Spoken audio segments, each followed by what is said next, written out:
control the horizontal. We control the vertical. Peer into the infrared.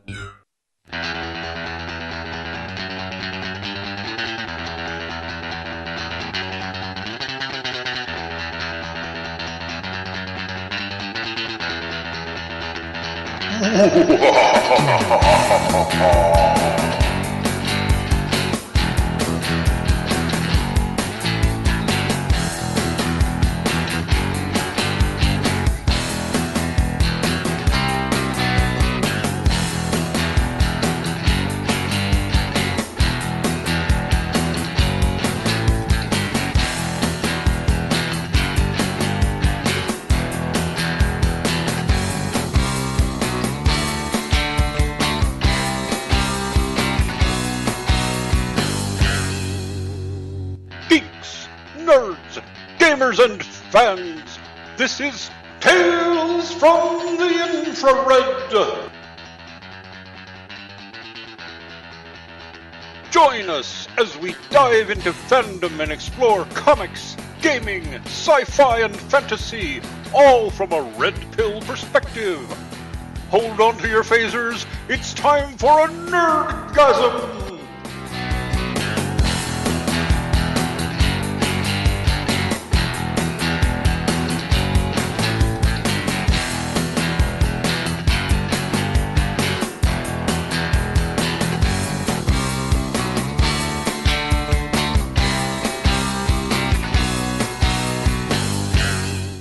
Featuring Rachel Edwards, Jim Kelvarn, James Huff, Dean Esme, and Christian Shearson. Welcome back to Tales from the Infrared. This week, I am your host, Jim Kelvarn. We're having some technical difficulties and we're unable to bring Christian in, but hopefully he'll join us soon. And with me this week is Dean Esme. How's it going, Dean? Hey guys, it's me. I'm doing fine. Just woke up from a laugh. Rumor is that Christian was kidnapped by the Greens in their perpetual war against the Greys. Just wondered if Nefanor knew anything about that. No, he wasn't kidnapped by the Greens. It was the Purples. Oh, okay. And as you already heard, we have Nefanor of Thrall. How you doing, Nefanor? Apparently, I'm waking up from a long coma. Not long enough. And we have the honey badger, Rachel Edwards. How are we doing today, Rachel? Doing pretty well. But, I can't really fault Nefanor. The stasis mode probably wreaks havoc on his system. Just like... All right. So, Dean, would you like to take us through the show notes for today? Yep, I lost a die roll. I roll one on the D20 and you lose. So, okay, this week's stories that we're going to talk about, we have a couple things going on with Grand Theft Auto. We'll probably talk about the fact that certain stores have decided to pull Grand Theft Auto the heck out of their stores. That's not in our show notes, but we'll have to talk about it. In the meantime, on ABC News, that would be American Broadcasting Company News, and for you Australians, is another version of the video games cause violence BS has been propagating.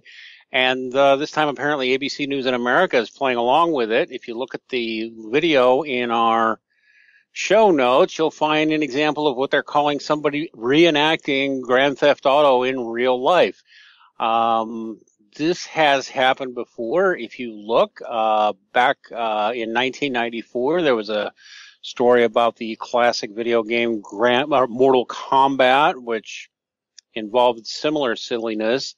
There are apparently some people who have trouble distinguishing fantasy from reality.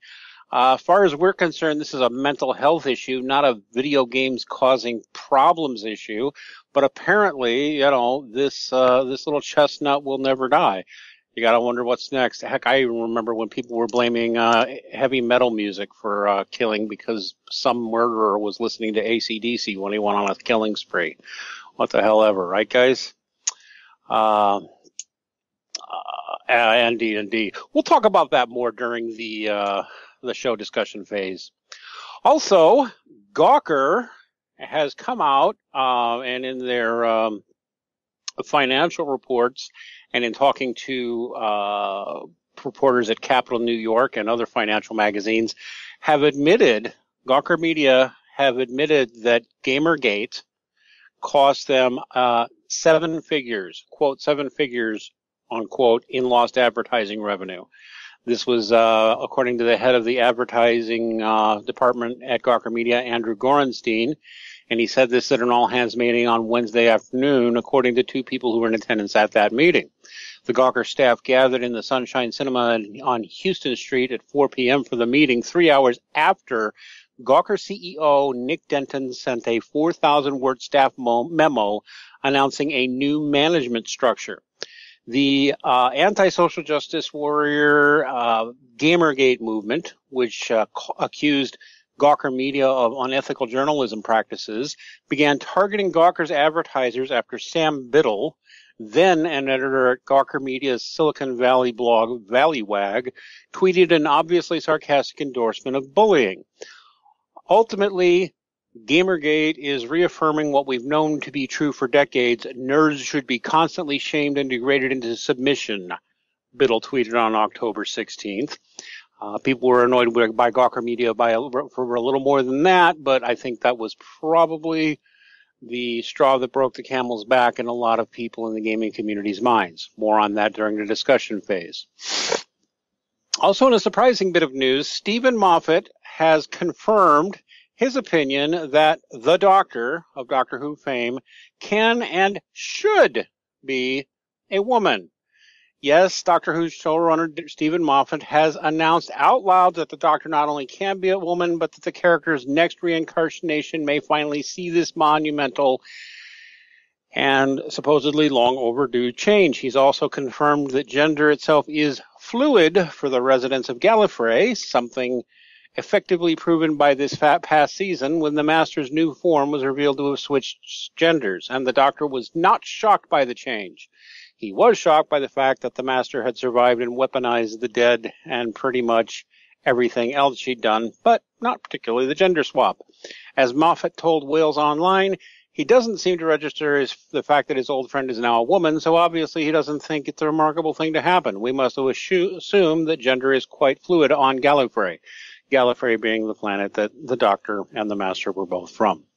Again, this should be interesting to discuss in the show discussion segment.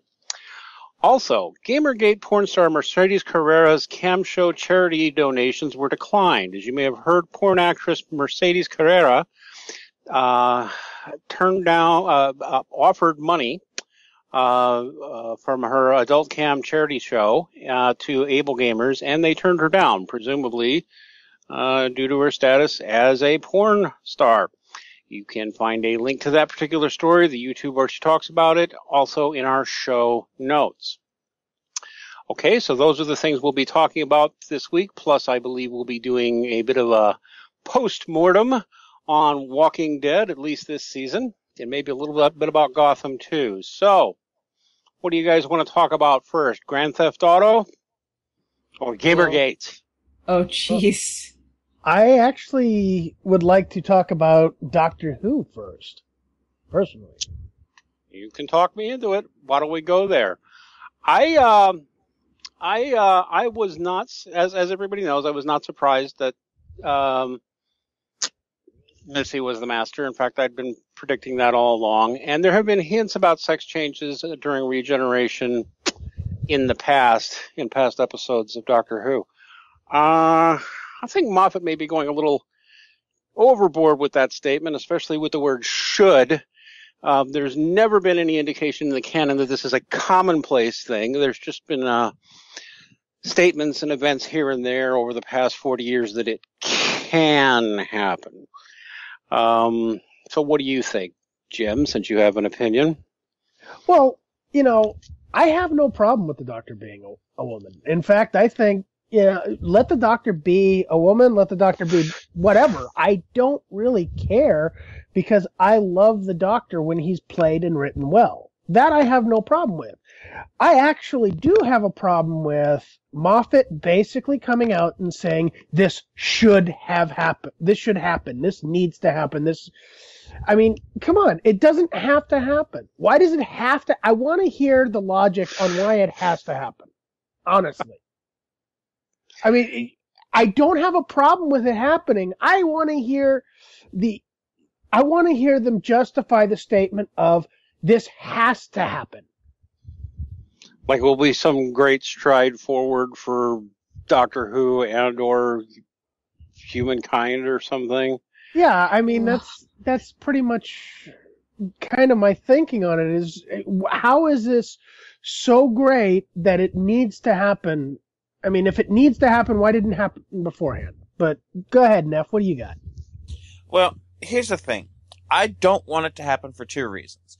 Number one, I don't want it to happen because right now Moffat is kind of weak on the show. It hasn't been doing so well. This past season didn't pick up until the end, which is kind of sad. In some ways, it made up for how poor the beginning of the season was, but not enough. I think it's time for Moffat to actually step down and let somebody else have a shot at it. And the other reason is, I don't think it needs to be forced. I think it just needs to happen.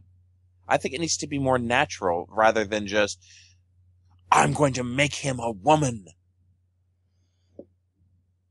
Oh, gosh. It feels so much like mindless pandering, and I've noticed the pandering just getting worse and worse and worse and worse. And it feels like nothing but pandering and not enough just solid storytelling. It really makes me sad, because this season I had so many high hopes for the future of the show, because Capaldi is a really great doctor. You know, he's a really great actor, and he's doing so well in this role, at least to me. It's just the writing has been really lacking this season. And I don't know if maybe, like, Moffat's in a slump or what, really. And also there was another blow that was landed saying that Clara isn't leaving, apparently. She's not leaving. She's apparently staying on. What?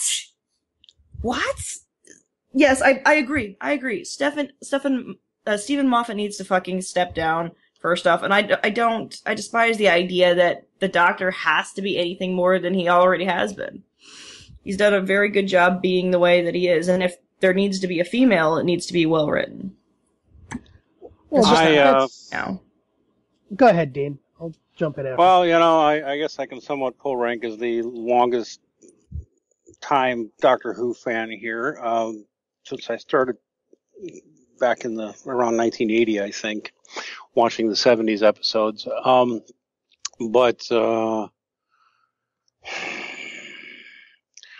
The fact that he makes such a strong political statement about it almost does stink of pandering to me, and like he's running out of ideas. I don't mind. I wouldn't mind per se, but I almost see it being like a train wreck. Like you so have to pander to political correctness, and you so need a new gimmick that you're just going to do something like this. You would need exactly the right woman for that role. I don't have a suggestion for who it would be. I will say the actress who played the Master, I could see it. It worked for me. She was phenomenal. She made those last two episodes especially really sing. She was sublime, frankly, as Missy. I don't remember that actress's name. But I'm like, God, I want to see more of her because she was fun. But that said, this is, I don't know who would it even work? Honestly, would it even work? The Doctor I just thought of an actress or a style of actress that would work. Tell me. Like Donna Noble. But what? Stupid and obnoxious and loud? No, well, remember, we had the Dr. Donna, and that worked. She did work as Dr. Donna. She was very much the Doctor, but with Donna's personality. And it worked very well as a Doctor. Really? I liked Donna, damn it. Yeah. She I had, liked Donna. She was one who wouldn't take the Doctor's shit, so she would be, that kind of personality would be perfect for the Doctor. It'd be the step further from what Capaldi's done. People outside the UK don't know, but that actress is a woman named Catherine Tate. Yeah. Catherine Tate, and actually she's extremely well known in the UK. Has won multiple awards, and including, I think, I'm looking it up now, 7 BAFTA awards, in addition to an international Emmy. She's been a well-known comedian and was a well-known comedian in the UK for a long time. Okay, so I think I get what you're saying. I mean, the Donna Noble character herself, I don't think would work, because yelling and being angry and kind of, I don't think that, I don't know. But okay, I get you. I think I get what you're saying there, right? Somebody who's very strong-willed. Exactly. And kind of domineering. Exactly. Which is kind of what Capaldi's got, but a little stronger. Right. She'd have to amp the IQ level up considerably, but that would be on the actress and the writing, not the... Well, here's the thing I have. I mean, don't get me wrong. I liked Donna, especially as the Dr. Donna. I thought she did phenomenal as that. I'm having trouble remembering that episode. It's like the end of. It's like it's the end of. It's the same episode where where the Daleks take all the planets. Yeah, it's also it was like the end of the season right before they just did the several specials. Okay. It was like the last full season for Tennant. You know, like I said, don't get me wrong. I think Catherine Tate was phenomenal in that, and I think she would do very well. I don't see her as being good for the Doctor at this point. I think she has bigger and better fish to fry right at the moment. But at the same time, I mean, it's just this whole pandering. I mean, it's pandering of the worst order. It's this has to happen. It's no different from, say, Obama telling women that they're smarter than men. Yeah, that's the thing. And let me tell you what, a sex pot doctor, a sex pot woman being the Doctor, would just be such a turnoff, wouldn't it? Yeah, and that's what I'm afraid of with this Doctor. But you know they wouldn't do that, because if they did that, no, they won't do a sex pot doctor, because if they did that, then they'd be called for, you're just using her for eye candy. Well, yeah. But at the same time, it'd have to be done just right. But at the same time, my whole thing with it is, saying that it has to happen, and if it's not done perfectly, I mean perfectly, that's going to be the end of Doctor Who for a while. Yeah, well, I'll be honest with you. If something doesn't change, I don't see Doctor Who lasting more than another season. Did anybody actually see my note for Stephen Moffat that the Huffington Post published a few weeks ago? We never did wind up discussing that on the show, did we? Well, or did go we? ahead and bring it up there, Dean. I'll put it in the show note. I'll put it in the show notes. I forgot to, because I had a little bit of a trouble with the Huffington Post, which we won't go into here, but they did publish a note that I wrote for Stephen Moffat on how to improve Doctor Who. And you know what the upshot was? My conclusion is not necessarily that the writing is bad per se, but the way that they have been structuring the show for the most part, ever since Russell T Davies more or less rebooted it. I mean, he didn't reboot it like they, totally reinvented, but he really revamped it and brought it back in a different format. They've essentially been doing it in almost every episode is self-contained, or a 1 or 2 parters. And what that essentially is, like, they're writing a movie of the week and a monster of the week and a save the universe of the week. And at some point, you're going to run out of steam on that format now, no matter how talented your writing is. Because there's only so many original ideas you can come up with. Just as a writer myself, I can recognize that. It looks to me like they're straining to come up with original ideas. So my proposal, which I did tweet to Stephen Moffat, and since of course, he's lavish of this is to everything we say on Tales from the Infrared. Maybe it'll happen. That's a joke. My suggestion is you kind of go back to the old show format. I mean, not exactly, because you still need, like once a week, 45 minutes, 50 minutes, whatever it is an episode runs, but run it like a serial. The old Doctor Who, in its earliest days, was a serial, and they took 5, 6, 7, sometimes more episodes to tell a single story.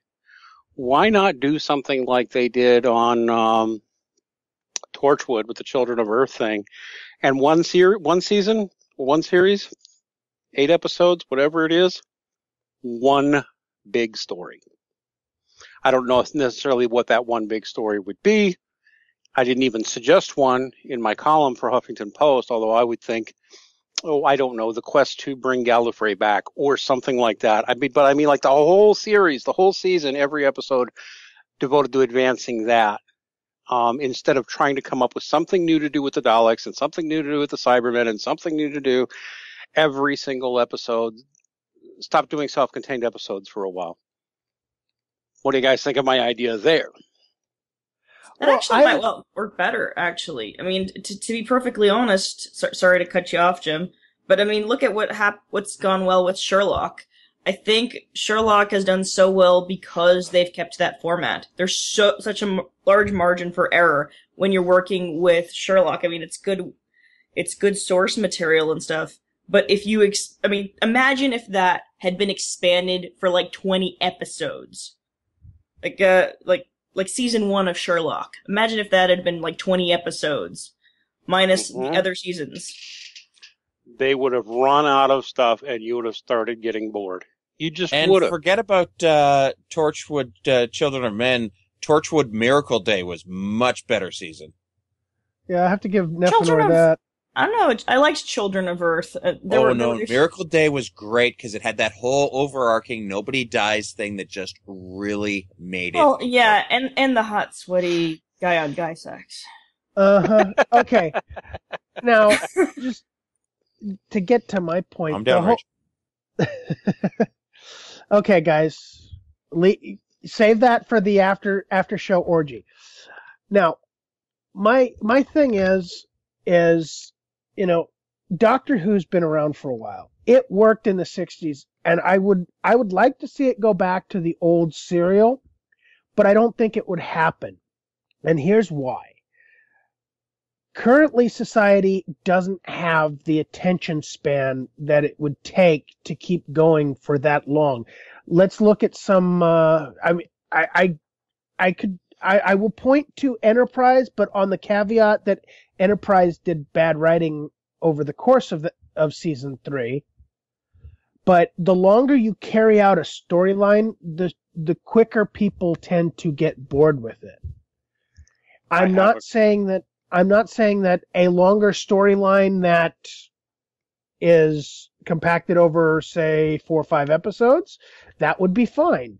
In fact, I could say, make a storyline that spans half the season, but at the same time, you could also intersperse it with the occasional, what's it called? Maybe Monster of the Week. A one-off. I think I could see that being a little bit better off. But yes, definitely a story arc where you could actually just, at the end of the season, put those episodes together, watch them all together. I'm gonna disagree with you with some counter examples. My favorite example of all being Battlestar Galactica.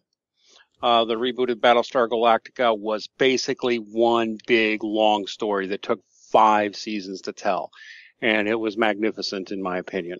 Lost is another one, which was a big success. Of course, they had to keep mystery up as to what the hell was going on, but they managed to do that. And look at Deep Space Nine.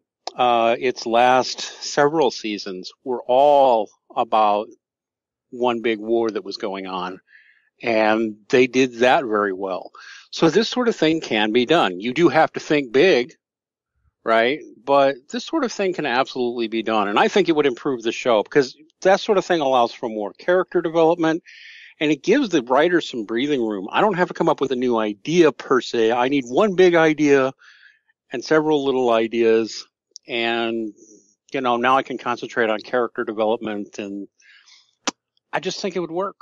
Well, I'm not going to disagree with you, Dean, about it not working. I'm not saying it won't work, but what I will say is I'm looking at what's been coming out from Doctor Who this last season, and based upon what's been coming out, I think it actually would be a bad idea. You know what? You see what I'm saying? Yeah, well, you know what, Stephen Moffat, if you're listening, it's just an idea we have. Tell you what, I think it's a better idea than giving the Doctor a sex change just for the hell of it, because you're looking for something to do. Because it really has been feeling like, man, they need to take a break. They don't have anything to say anymore, and that's tragic. Because I'm with Rachel. Peter Capaldi is the shit. I just don't think he's been given the scripts, and I don't even. But my thing is, I don't think it's the writer's fault. I just think it's like there's only so much. Oh, there's only so many new ideas. There really are. Man, that old series. I think there was one that ran like 16 episodes, and it's well remembered. Anyway, well, I do actually want to go to something that Rachel pointed out. And Rachel, do you have a link for where they say that Clara is coming back? God, I'm trying to remember. I think I was looking over different things, but I can definitely go look it up. But yeah. Oh, but I know my that wife told me the same thing. Yeah, I know that originally she was set to leave with the Christmas special, but apparently she's had a change of heart. Son of a bitch. It's frustrating. All right, I just Googled it, and it's in the Daily Mirror is reporting that says fans of Doctor Who rejoice. Yay. The Daily Mirror is reporting that Jenna Coleman, currently playing Clara Oswald, has done a turnaround and will be back for at least the first half of season 9. Coleman, 28, had originally decided to leave after the Christmas special. She then was part of a world tour promoting the show, and that seems to have convinced her to stay on for a while longer. Okay, Moffat, but why did you let her? Okay, you know what? I have a friend or two who likes Clara Oswald, but I don't think anybody here really particularly thinks she's a good companion. She's boring! Well, and I hold Rachel personally responsble for this. What? I don't know how. I know you had something to do with it. Honey badger power of some sort. Okay, I don't know. I'm gonna break in real quick. It seems we have Christian finally. Oh no! Yeah, I honestly I have no idea why Skype won't connect on my fucking computer, but it will connect on my phone. So aren't you totally psyched, Christian? Clara Oswald is not going away. Okay. I'm sorry. At least it gives them, from what I'm hearing, she's going to be back for at least another half a season, for half of series 9. That'll at least give them another half a series to turn her into an interesting character. Haven't they been trying long enough? You know what? If it were something like they did with the Martha Jones character, where she just keeps popping up now and then, I would have less objection. And maybe that's all they'll wind up doing. That maybe we can hope for that, right? She's the companion for a while. Everybody remember Martha was the companion for a while, and then she left because she was heartbroken. But then she would keep popping up every now and then. That wouldn't bug me so much. Here's something I want to point out. Clara was actually good with Matt Smith, but I don't think she has the chemistry with Capaldi, and why they would keep her around is beyond me. But I think it's time to come with something else. It really is. I was actually really hoping for the nerdy girl with the asthma problem, but they killed her instead. So, oh well. Nobody knows what I'm talking about there. No, I know what you're talking about. She was introduced in In The daughter Why? of the head of whatchamacallit. Yeah, No. it'd be just be no. She was No, actually in the 50th anniversary special, and she also showed up in the last two episodes. Yeah, but she's the Missy daughter killed of her. the one who's the head. So Oh, is she? she's the Okay. granddaughter of oh god, the colonel. Lethbridge Stewart. Him. I was literally thinking what a fun companion she'd make. It'd be nice to have that Doctor have a nerd companion. It's been a while since they had one of those. An That's actual actually nerd true. companion. Having a companion that is smart enough to actually keep up with the Doctor works. Yes. Yes, it does. And and then you also have that feeling of vulnerability with them that you don't Yeah. always have with other characters because, they've put all of their skills, all of their time and effort into, into nerdy pursuits and not as much of all the other stuff like being able to run fast. It's like, come on. Have we already covered the fact that Moffat has talked about the female? Yeah, sorry. Yeah, we did. What are your thoughts? You have no right to an opinion. We're done. Well, No. fuck you. I'm going to fucking state my opinion anyways. Okay. Personally, I don't have a problem with it as long as it's done right. As long as it's done properly and as long as it's done with a purpose, not just shoehorn a female doctor for the sake of satiating or appeasing feminists and social justice warriors. As long as there's a point to it, as long as it's done properly and it's not just shoehorned. I don't have a problem with that. I mean, they changed the Master from a male to a female character, and they did that actually fairly well. They used the fact that the Master was a female to hide the fact that it was the Master, but they gave you clues, such as calling her Missy, which is short for Mistress, which is the female version of Master. But I mean, like, they did that properly. They turned the Master into a female properly.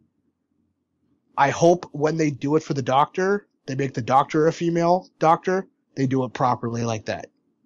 I think that is basically... Make it a point. I think that is give basically... Give it a point. That is the basically consensus of the whole group. Yeah. That is the consensus of the whole group.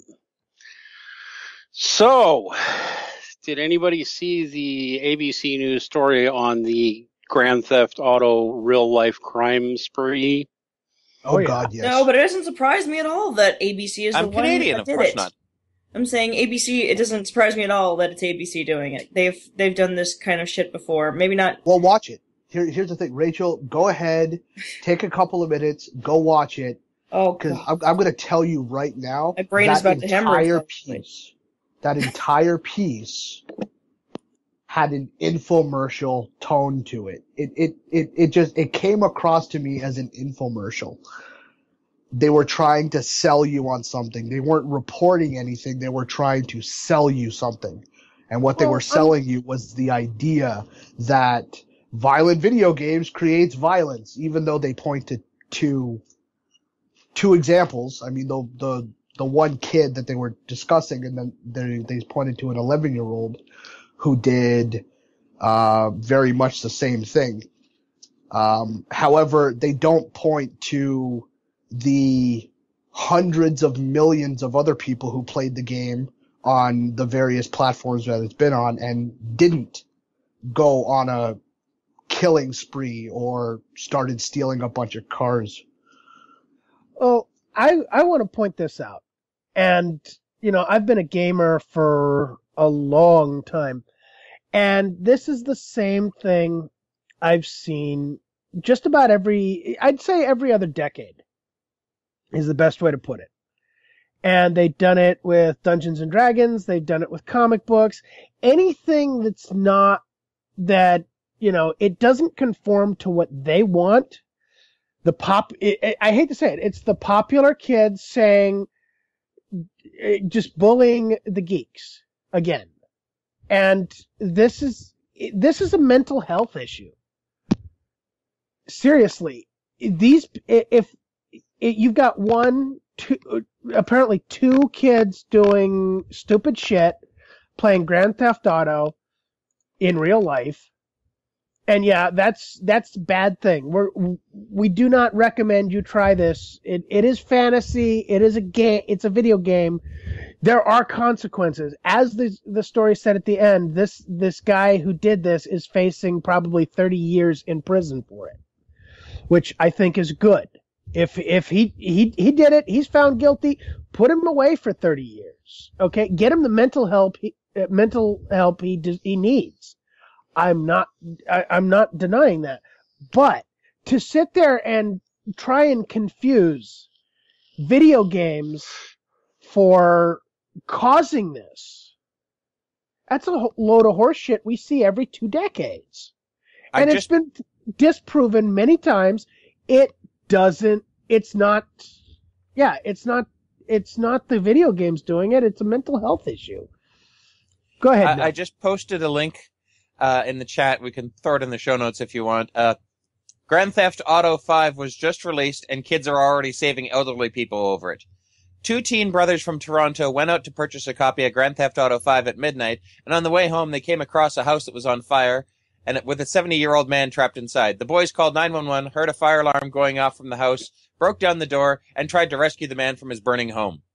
So we could easily make the case that Grand Theft Auto causes people to save people too. Grand Theft Auto saves lives. Confirmed. I mean, yeah, there we go. there's just as much correlation between GTA and saving lives as there is a correlation between GTA and taking lives.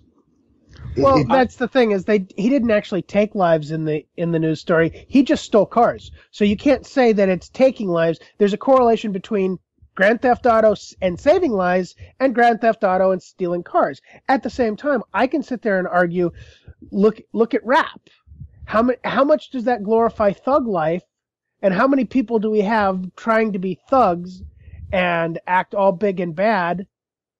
You want to correlate things, you can just as easily go after that. But because it's popular and the popular kids like it, that's fine. No, that's fine. Let's kill cops and let's shoot people. The other problem is it's people confusing correlation with causation, which is the problem.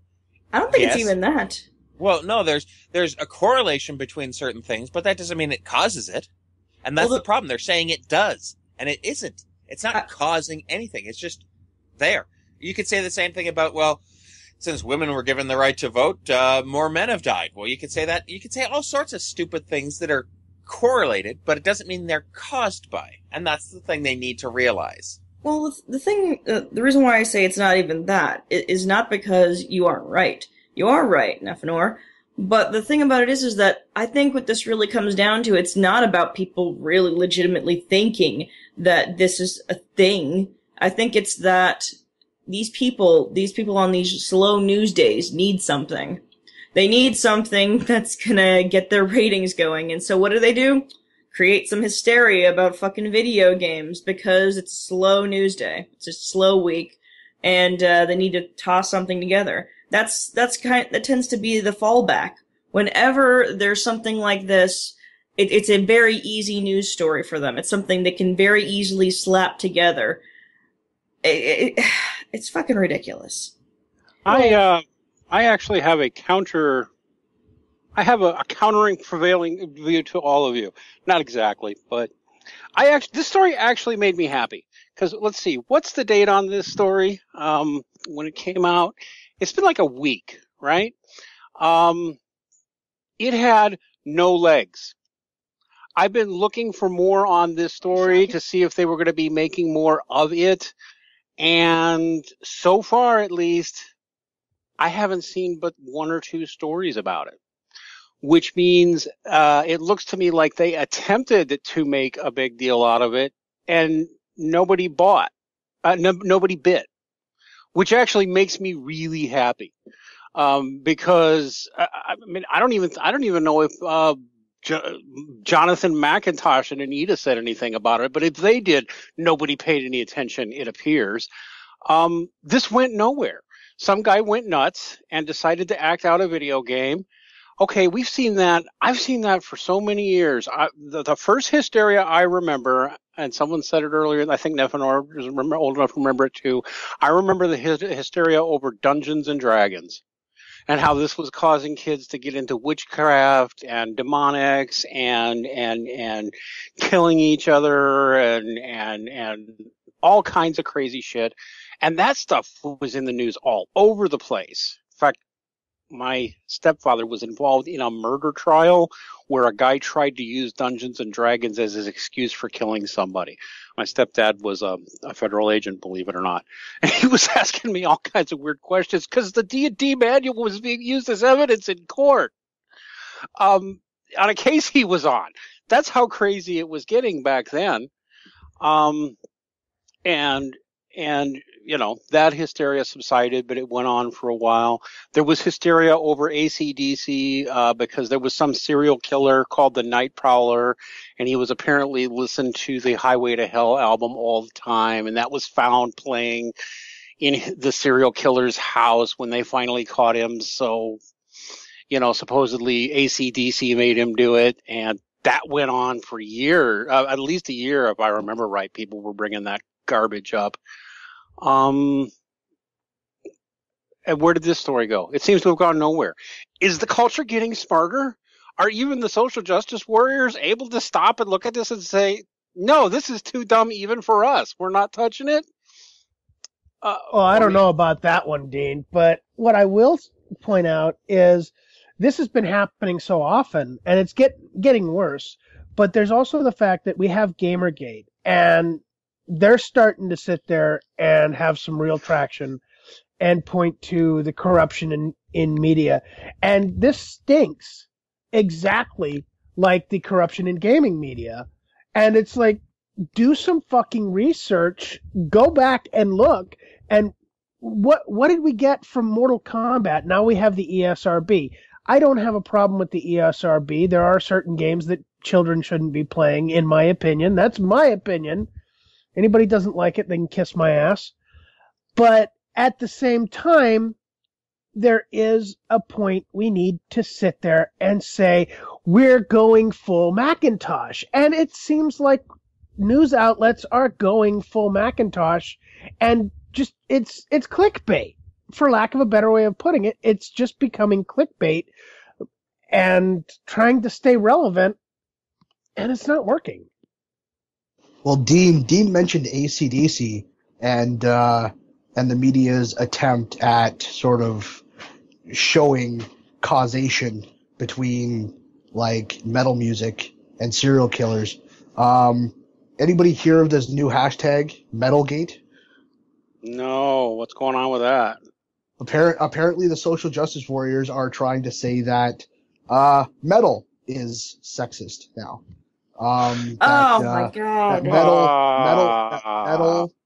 Metal exists with sort of like this intrinsic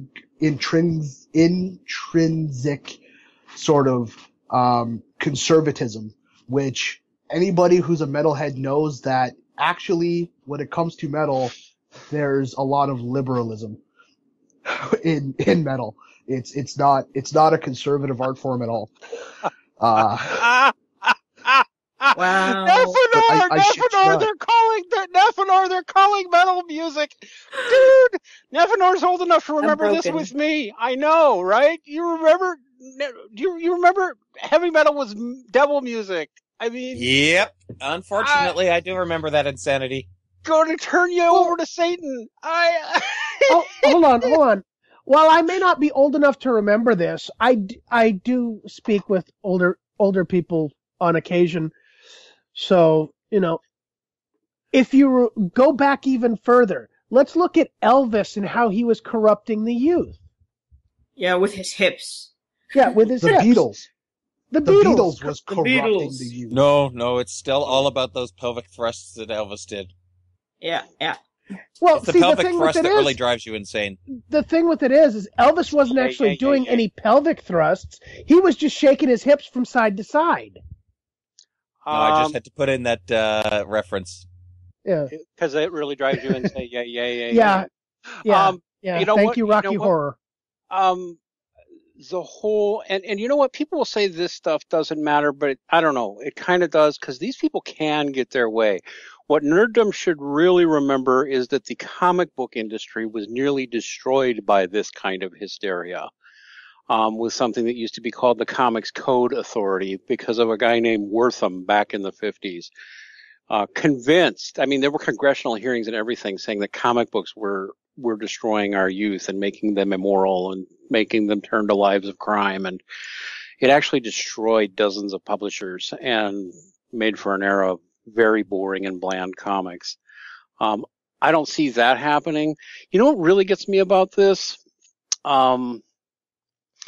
I'm pretty convinced that there's a lot of atheists out there who are really stymied now because they probably really believe religion drove this kind of hysteria. And you know what I think we're seeing out of the social justice warrior crowd? It doesn't. There's something in human nature that makes people just want to go crazy and hysterical and censor things. And they don't have to have a religion to do it. Or they'll make an atheistic religion like the whole so-called social justice cause, because they're the new moralists of our era, and they don't need a Bible or anything else to justify their incredible bullshit, do they? Well, Yeah. I want to point out that, yeah, that's exactly what it is. It's censoring things that people don't like. And, you know, who are the people who do this? And how much power do they have that they actually get it through sometimes? But at the same time, I mean, I would call for, you know, take some time, figure it out, study things. I mean, just quit thinking with one brain cell, think with two, and start figuring things out. I mean, it's not that hard to sit there and say, okay, yeah, we got one or two instances that this is a problem, but we have hundreds of thousands where it doesn't happen. Okay, what is actually the problem?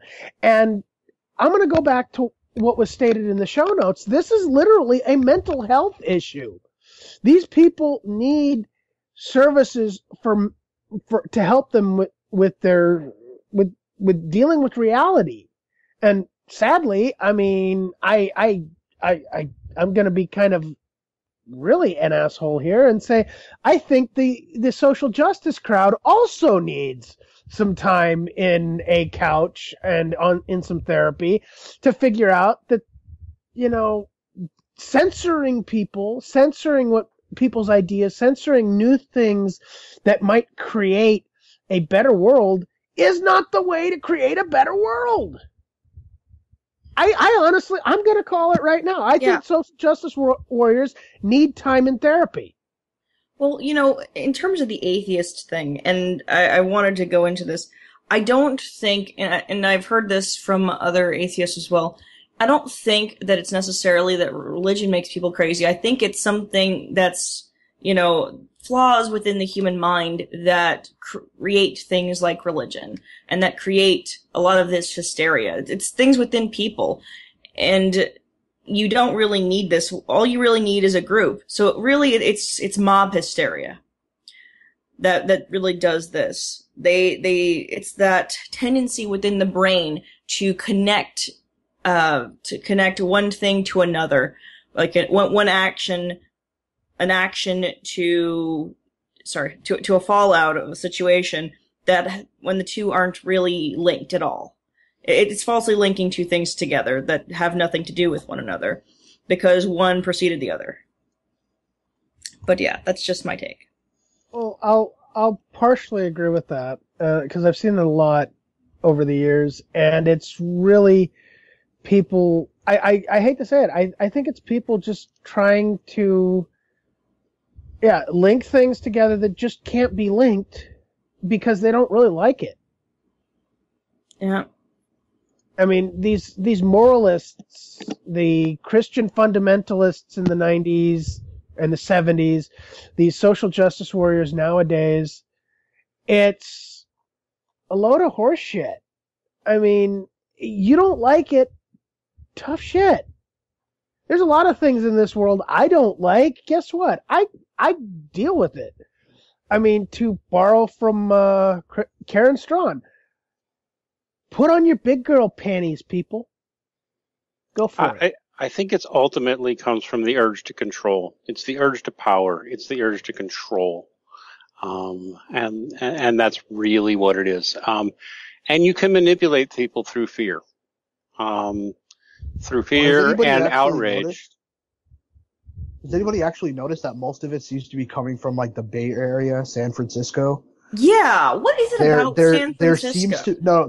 There seems to be like this pseudo subculture around the Bay Area that's very smug and very high and mighty and very moralistic. They seem to think that they know what's right for humanity, and if you don't agree, you're a bigot and you need to shut the fuck up. And it mostly seems to be coming out of the San Francisco Bay Area. Well, I don't think it's even just that. I think it's certain pockets, because you also see it in parts of New York City culture and a lot of these other places. Because you'll look at things like even the app for Hollaback, and you won't see usage in other areas as much just outside the area. There won't be as many of reports or anything. There won't be as much of the use of the app, but I guarantee it. I guarantee you look at something like the San Francisco Bay Area or California or different parts of California, and you'll probably see hits all up in there. But the thing about it is that these people, they're of this mindset, and I don't know what exactly creates it. Maybe it's just I really don't know what creates it. I have no fucking idea. Here's something I want to point out. These moralists, whatever you want to call them, these moralists. I call them moral history, absolutists. Well, because fair enough. But the moralists, whatever you want to call them, have always been the ones calling for this is wrong, this is wrong. And guess who are usually the ones sitting there doing these things? I mean, seriously, these people are the ones doing half this shit, yet they're calling it wrong. What is it some basic need for these people to do something wrong? I mean, seriously. I wouldn't even say that they're necessarily moral, because the thing about it is there's nothing really wrong with having morals. It's when you try to police your brand of morals onto everybody else that's the problem. When you try to say, okay, my code of ethics, my morals are the ones that are absolute. These are the ones everybody needs to live by. There's no room for you to work on your own personal compass. There's no room for you to decide for yourself what is ethical to you. Yeah, but what I'm pointing out is they're the ones who are often getting caught doing this. Let's look at some of the people who try to ban prostitutes, and you often find out that these are the people spending tons of money on prostitutes.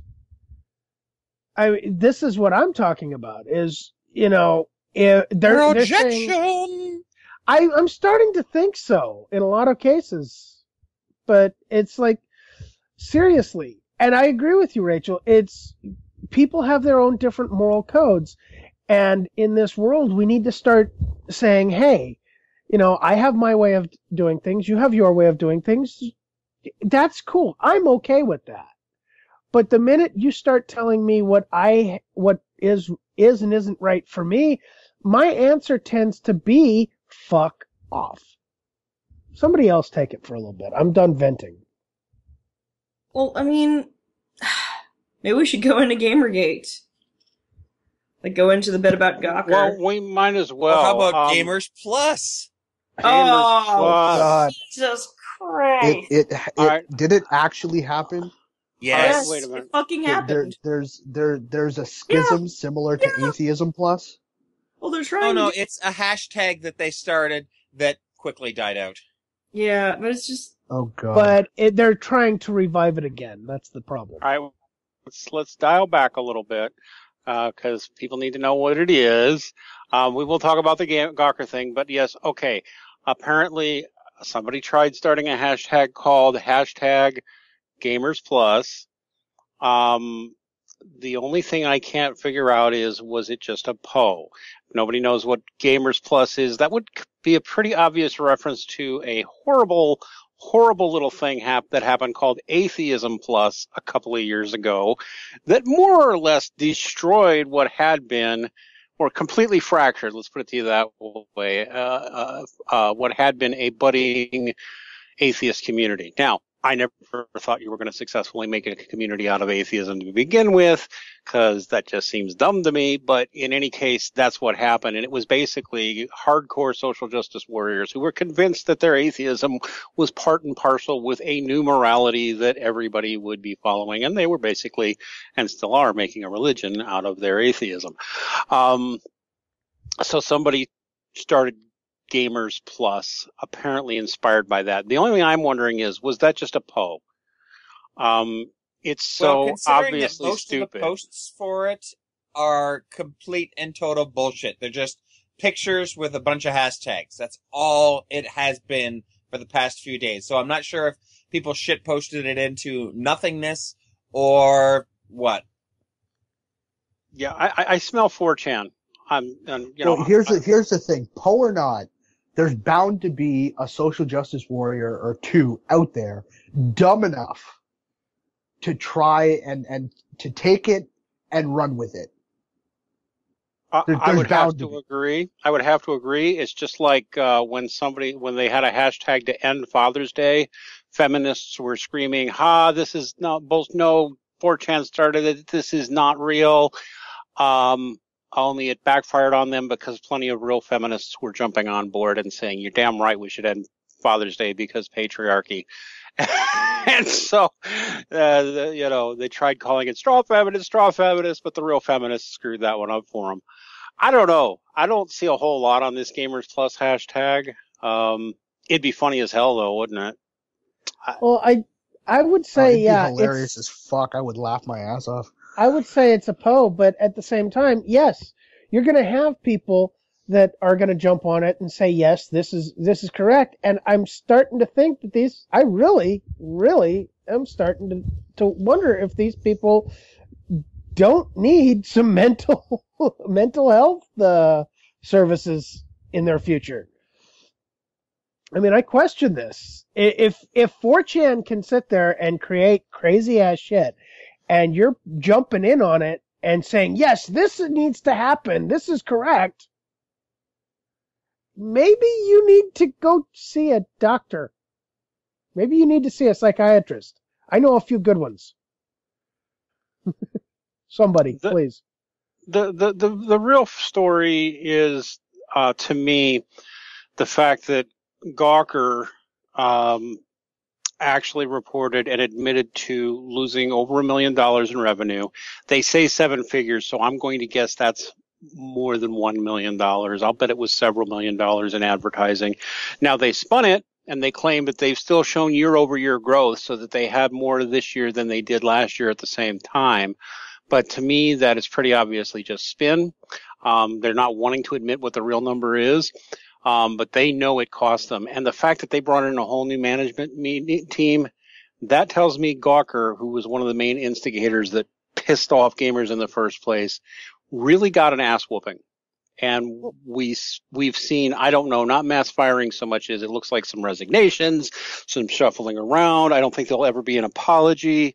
But to me, it seems like Gamergate got what it wanted.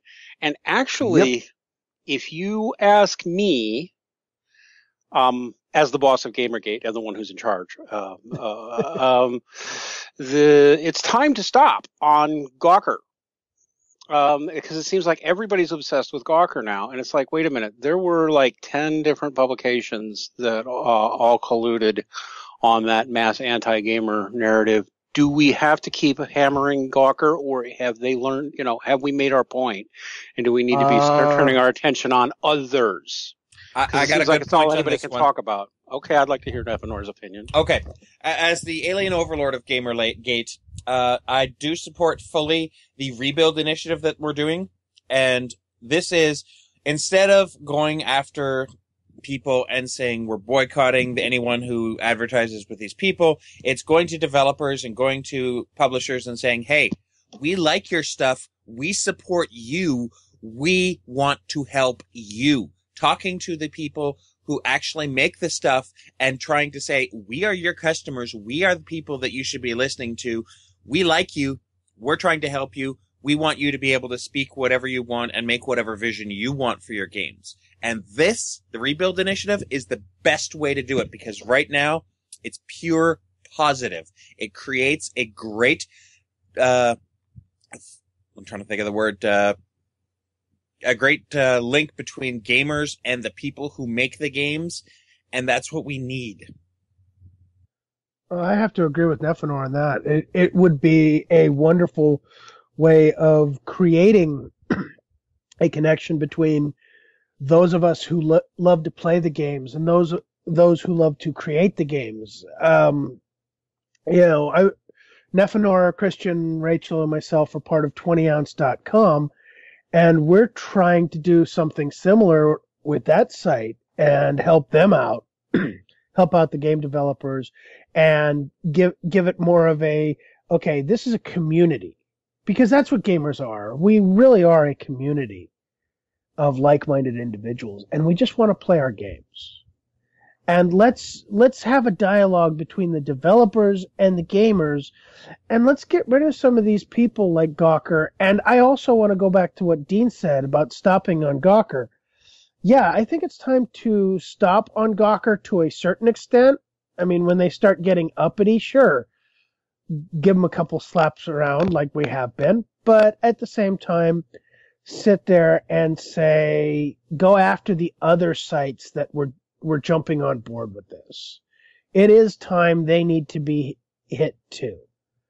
They have been hit though. Well, Gawker, they say they've lost 7 figures, but that they still made year after year increase. Here's the thing. If they made $1 more than they made last year, it's still an increase. And they can report an increase. But what can they do? I mean, at some point, those profits are going to start going the exact opposite direction. And I seriously think that what's been done so far is a good reminder that they work for us, whether they like it or not. And we actually control what happens to them. And if they keep getting out of line and attacking gamers, we'll shut them down. Did anybody, and I'll post this in the chat room, sorry I've been forgetting you guys in the chat room, did anybody see the excellent, and the rebuilding is happening, and what is the hashtag everybody's been using for that one? I've been out of it for the last week or so, Nev. Has it been hashtag OpRebuild? No, it's just Rebuild Initiative. Hashtag Rebuild Initiative? Yes. That's too long, but okay. They didn't ask me. They should have consulted me. I'm the boss of Gamergate. No. Colonel Sanders is. Oh, that's right. But speaking of which, did anybody say the excellent interview in Niche Gamer, which is a cool little site, by the way, with a developer named Adrian, I bet you I pronounced this right, Śmiewarz, a Polish game developer on Gamergate? I'm going to go ahead and put it in the chat room and let people. I'm going to really strongly recommend that, and I'm going to get that into the show notes when we're done. This is a game developer. He's Polish. His game studio is in Poland, and he came out in support of Gamergate. But it was a very nuanced set of opinions that he gave that I thought were really reasonable. Which is what it came down to was he said the Gamergate people had very legitimate points. Some of it's been too hyperbolic. Some of it's been exaggerated, but they had real points.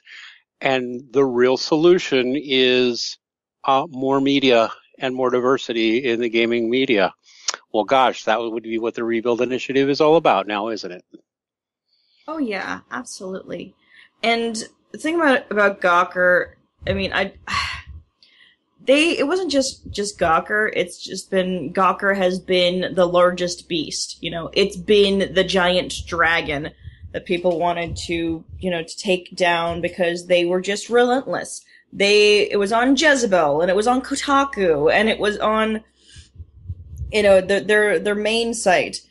just talking about how gamers were the worst ever.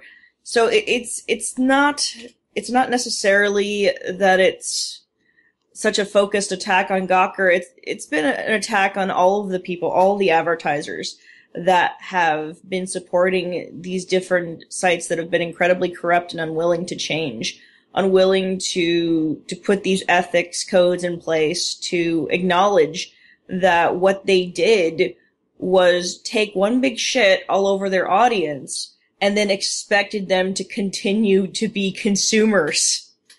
And the thing is, what we're doing and what Gamergate is doing is not anything that hasn't really been done before.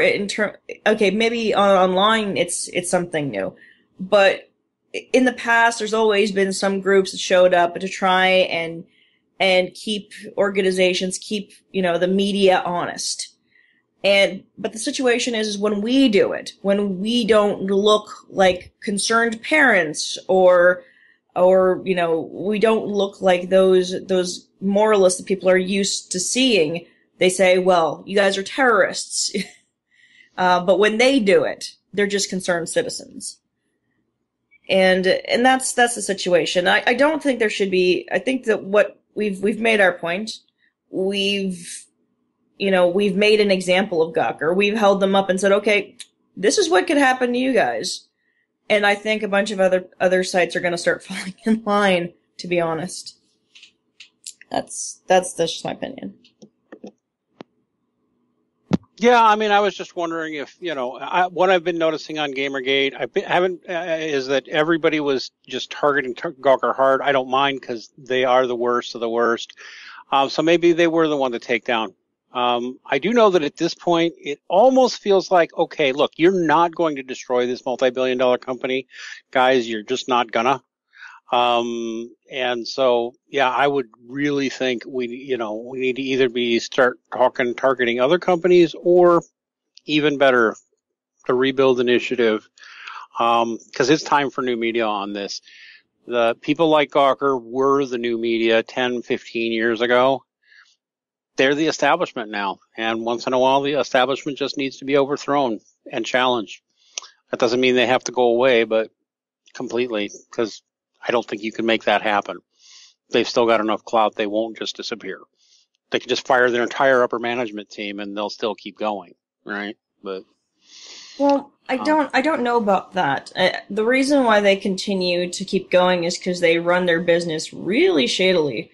I mean, I think they have their money in like the Cayman Islands or something like that. That's real common these days, though. Yeah, but that's really fucking shifty, though. I can believe it.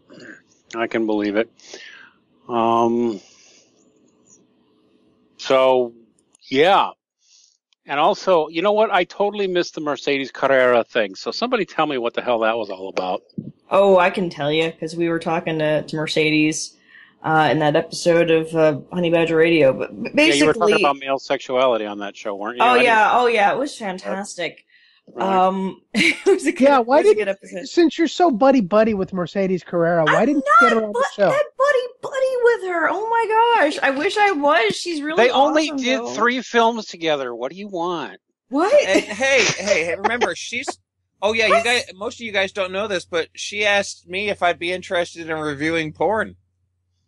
Yay! I was joking about Rachel. Hasn't been in any porn films. No, I haven't. But no, she has. I was going to be the one reviewing them. Oh, but yeah, the situation was this.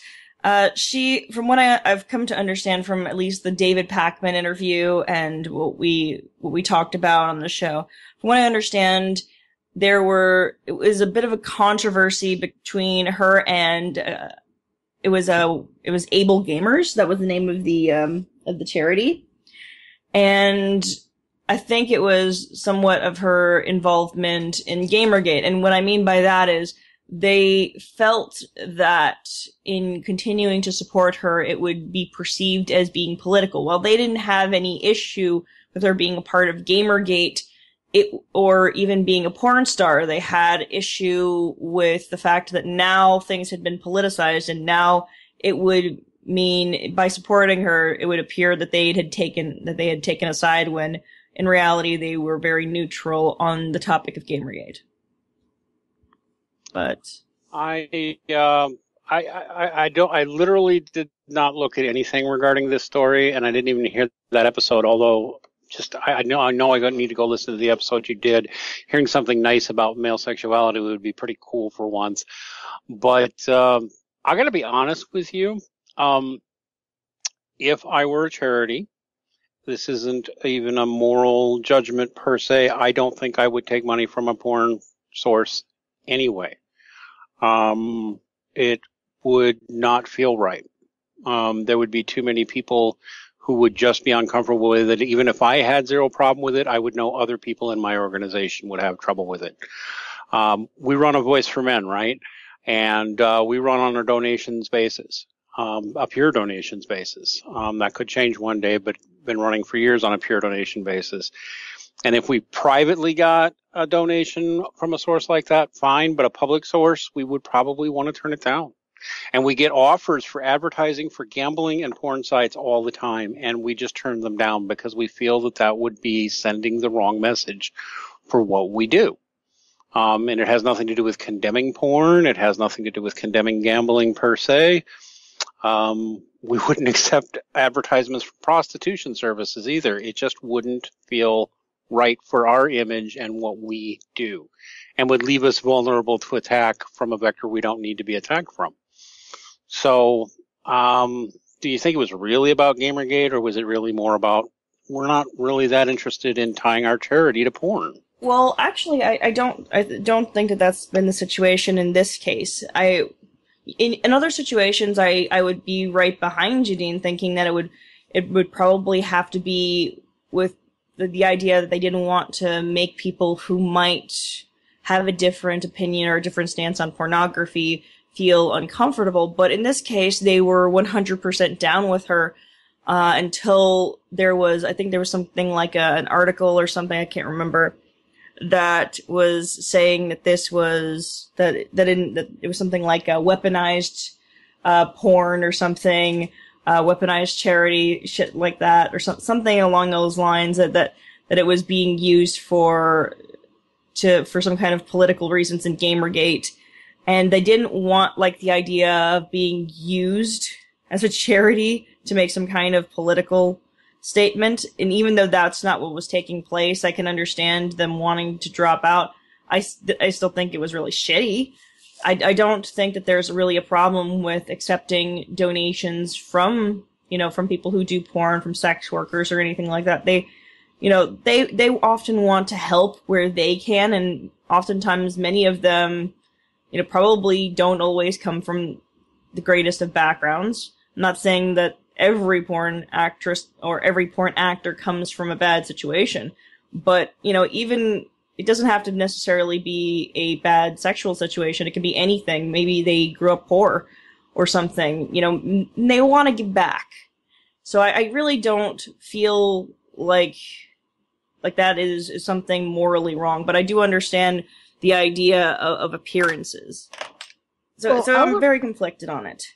I want to point something out, and this is something that I don't think gets talked about enough. You hear about feminists talking about getting more women into STEM, and Mercedes Carrera was an engineer for 7 years, and she chose to do something else. And I think that's phenomenal. She's a very intelligent woman. I've sat there and I've listened to her talk both on the Honey Badger Radio and on the interview. And, she seems like somebody I could sit there and just have a good chat with in engineering, on engineering and stuff like that. This is a very intelligent woman, and she chose to still go in and do porn. And she made a choice, which I think perfectly legit. Regardless of what your feelings on porn are, she made a perfectly legitimate choice in her life. That's my take on it, is she made a perfectly legitimate choice in her life. If that's what she wants to do, the people sitting there that have a problem with porn, tough shit. Let people live their own lives. She made a choice. These porn stars are making a choice to do what they're doing, and obviously they enjoy it. Otherwise, why would they keep doing it? I mean, that's literally the question I want people to answer. Why would someone keep doing the things that they're doing unless they, in some way, enjoyed it? Simple. Women get paid anywhere from twice to 7 times as much as men do in porn. So are you saying that women care more about money than they do about actually enjoying what they do? No. It's more of a matter of the problem that feminists have with porn is that it is an industry where the women have all the control and they know it. And they don't want it to be brought out. They don't want it to be publicized. They don't want it known because then their entire wage gap argument goes right out the window. I think it's larger. It's bigger than that, though. I really think it's actually not even that complex. It's these women who bust their asses so that they can work this really grueling job that they fucking hate. And they fought, but they stay there because they fought so hard for it, and they feel like they need to constantly be this warrior for change. And then here are these women who are enjoying themselves, making a lot of money, and, you know, might even be set for life if they manage their funds properly. And I've said this before, that being a porn actress is probably the fucking American dream incarnate, because you can come from any background, and as long as you have a nice ass, as long as you have nice features, or you have a specific body type that people, fetishize or something, and you work hard and are willing to apply yourself, you can do really well. So it's an opportunity, but there is a trade-off there. And these women who bust their asses all this time, suffering for what they feel is nothing. They don't enjoy their lives. They are pissed when they see porn actresses and they've got the nice looks and they've got a nice ass, and they're like, oh, my ass doesn't look like that anymore. They get angry. They hate it. They can't stand it. They throw a fit. Ugly green monster jealousy. Well, They're jealous, really. I want to point something out. Maybe it is jealousy, but I think you hit the nail on the head, Rachel, when you said it really is the American dream if you apply. And I think this is standard throughout anything. If you work hard and you apply yourself, you're going to get further than if you just sit around and do nothing. And I think those feminists who are trying to, for lack of a better way of putting it, the feminists who go after the socialism and the Marxism and think that everybody should get something for nothing, they don't want to work hard. To be honest, I think it's more laziness on their parts and being unwilling to actually work to get what they want, because anything is achievable if you work hard enough. Dean, you got something? Yeah. I don't know. I have a more negative view of porn in general than almost anybody in this conversation. I don't think it's healthy. It's a healthy career choice for most people, just like prostitution. But, you know, that said, I do think people have a right to do it. And so, you know, whatever. So Dean, I want to point something out, Dean. I have a whole lot of respect for I'm you. conservative. I'm conservative. You know, remember the old Chris Rock routine. As a father, you have one job: keep your daughter off the pole. If your daughter's on the pole, you failed, Daddy. Well, I'm sorry. Dean, you know, yep. Dean, I want to point something out. I have a lot of respect for what you just said, because even though you don't like it, you can at least say, hey, these people have a right to do it if that's what they want. And that's where I have a lot of respect for you. Of course. And I just wanted to add that to you. Oh, well, thank you. Yeah. So we're getting into the second half of the first quarter of the second half of the show. Anybody want to do a post-mortem on Walking Dead? By the way, why is nobody laughing at my post-mortem joke? Ba-dum-bum. I'm sorry, the joke's Okay, dead. you know what? I want to say something because, last night I went to a King's watch party and I was talking to one of the ice crew and she's a huge fan of The Walking Dead. So now it's Dean, Christian, and, a few other people telling me I need to watch this. I'm going to break down and this weekend I'm going to start catching up. Cool. That's okay. I had to let you guys know that. I'm so into it, my wife is so into it that we decided that for Christmas, especially because money's tight this year, we just bought the complete set of comics for The Walking Dead. So by the time we get into the new year, I'll probably have dived into the comics, and then I can speak knowledgeably about it because I think Christian's the only one here who's actually read the comics. Speaking of which, he's been kind of quiet. Christian, you still alive there, or have you become a zombie? Yeah, I'm still alive. Yeah. I dived into the comics a little bit, but I'm trying to not read ahead. Oh, really? I'm trying. Yeah, I'm desperately trying not to spoil too much. Mm-hmm. I'm still waiting for Carl to become the psychopath he's supposed to become. I'm going to say it. I mean, the show's had its ups and downs, but it is consistently, every time it started to dip, it's managed to come back up. And I was disappointed in the end of last season, the end of this season, or are they calling it a mid-season break? I can't remember. I can't keep track anymore. It's a mid-season break. I think it's starting back up again after the holidays. They definitely left me wanting more. I'm like, I really want to know what happens next. And well, I mean, like, here's the thing. Like, Beth is dead. Yeah, that was a shocker. Oh my God, and that was so sudden too. I love it when dead. Beth is fucking dead. That is so bogue. But I like that about the show. Anybody could go at any time. Am I the only one here who misses Dale? It's the Game of Thrones on AMC. Essentially, yeah. I miss Dale. Am I the only one here who misses Dale? No, you are not. I miss Dale. Dale was wait a minute. Was Dale again? Wait a minute. Which one was Dale again? It's the old guy. Dale was the old guy from season 1, and he and season 2. Herschel. I thought you don't mean Herschel, do you? No, other guy. Dale died shortly after they started pulling on Herschel. Oh, okay. Yeah, I barely remember him. He was the one with a father complex for what's her face, that uppity feminist cunt.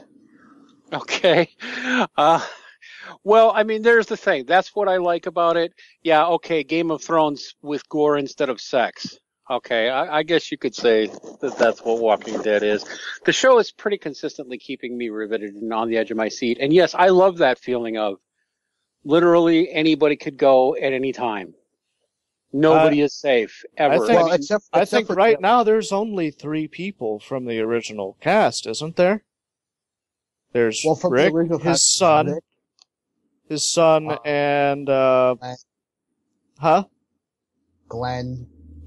Yep. Earl's dead. Earl's dead. Oh, Daryl. Yeah. Daryl. Yeah, 4 people. 4 people. But I will tell you this though. If there's one character that's safe, it's Daryl. Because if Daryl dies, everybody stops watching him. Daryl is such a good character, and from what I've read, this may not be true because maybe I heard it wrong. From what I've read, though, he was not meant to stay. But they liked him so much that they wrote it so that he did. He was going to die, like, in the first season. He's a ranger. He is a ranger. He's the very example of what a ranger in Dungeons & Dragons is supposed to be, isn't he? Yes, he is. And he's a great character. I happen to know that that actor had a career, believe it or not, guys, you can go look it up. This guy, his major career before this role was as a male model. And very much a pretty boy model, too. Rachel, go look it up. Really? Total pretty boy model. Was. Yes. He got in a real bad accident, though. Well, I don't know. I look at the pictures of him from just 3 or 4 years ago, and he doesn't look that different now. It's just that they give him the 5 o'clock shadow, and they don't, they give him makeup to make him look all rugged and shit. But if you look really carefully at him, he's got very chiseled and almost delicate features. And believe it or not, he's as old as I am, if not a little bit older. About 40-ish, yeah. Yeah. He's a model. He was married for a while to a supermodel. They have a kid together. You look at their son and like, oh my God, this kid is like gorgeous. But anyway. Crush.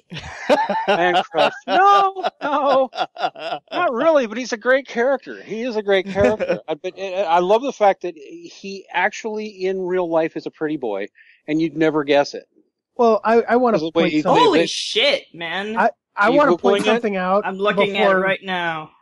Before Rachel goes off, and before Rachel goes off on how hot he is, I want to point something out. How often in TV and movies where we see a great character come in, and because of the fans, the character sticks around. I mean, what was it?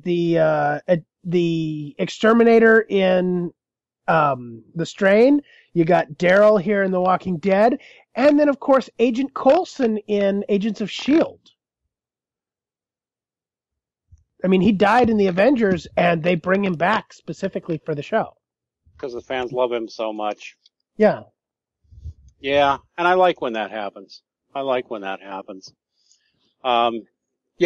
I'll post a note in the show notes to a Google search image on Norman Reedus is his name, and he was total pretty boy before he nailed the role of Daryl. And well, I mean, like my first taste of Norman Reedus's acting was the Boondock Saints. Yep. And classic movie.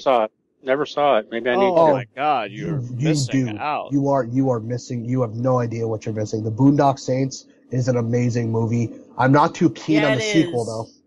Yeah, it is amazing. I like the sequel. I thought the revisitation was all right, but yeah, the Boondock Saints was friggin' awesome.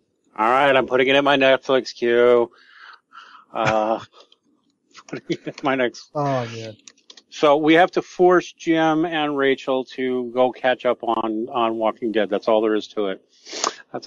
You guys have to. No choice. You must. My arm's already been twisted enough, all right?